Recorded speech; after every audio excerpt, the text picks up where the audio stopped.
북한의 입장에서 보면은 사실은 자기들 체제의 안정 이런 걸 굉장히 중시하는데 그렇겠죠. 여기서 통일 이야기를 자꾸 하게 되면 알게 모르게 자기들은 그거를 이제 흡수 통일이라고 받아들이게 되고 그 과정에서 어떤 대화의 벽이 막히는 경우도 있고 네네. 또 실질적으로 박근혜 대통령이 통일 대박론 막 이런 네네네. 얘기를 하면서 저는 한마디로 통일은 대박이다. 통일은 대박이다.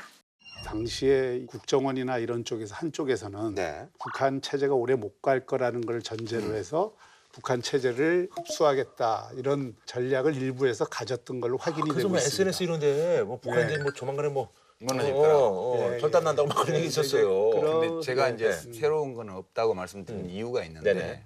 노무현 대통령 때 와서는 2차 정상회담을 했는데 통일 얘기는 티격도 안 꺼냈었어요. 노무현 대통령 연설집을 다 봐도 통일이라는 얘기가 거의 없어요. 오로지 평화, 아하. 공동 번영, 그다음에 협력 이것만 있었어요. 비슷한 맥락이네요, 지금하고 어떻게 보면. 그렇죠. 예. 문재인 대통령의 이번 네네. 베를린에서 발표한 이 구상은 약간 그 노무현 대통령의 기조 위에서 네네. 지금 핵실험, 미사일 실험이라는 달라진 현실을 반영하고 있는 거여서 완전 새롭지는 않아요. 아. 다만 우리가 선택할 수 있는 남북 관계의 두 갈래 방향 중에서 지난 두 정부와는 확연히 다른 길로 갔다.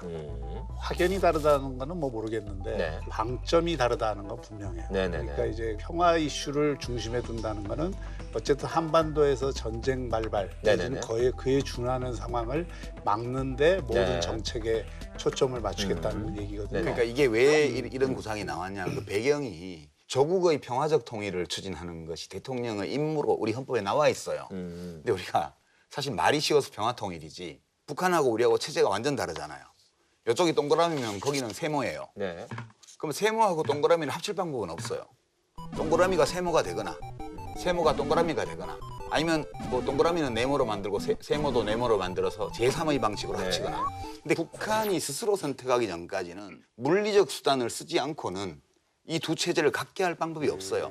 그래서 먼저 평화가 확고히 정착되지 않으면 그 상황에서 통일 논의를 해본들 서로의 차이만 부각시키고 싸움거리만 만들지 현실에서는 아무 의미가 없다 이런 인식이에요. 그러니까 이제 그 방향 자체는 저는 잘못된 게 아니라고 봅니다. 아 그래요? 동의하세요? 그건 동의하죠. 그리고 그거는 사실 굉장히 중요한 얘기입니다. 왜냐하면 한반도에 어떤 전쟁이나 이런 게 나면 미국의 입장에서는 이거는 분쟁 지역의 네, 하나일 그렇죠. 뿐이지만 우리 입장에서는 국민의 생존 기반이 네네네. 무너지는 문제이기 때문에 우리 입장에서는 이게 전쟁과 같은 상황이 안 발생하도록 상황을 관리하는 거 네. 이게 가장 중심적인 그 과제가 되는 거예요. 다채로운 즐거움 JTBC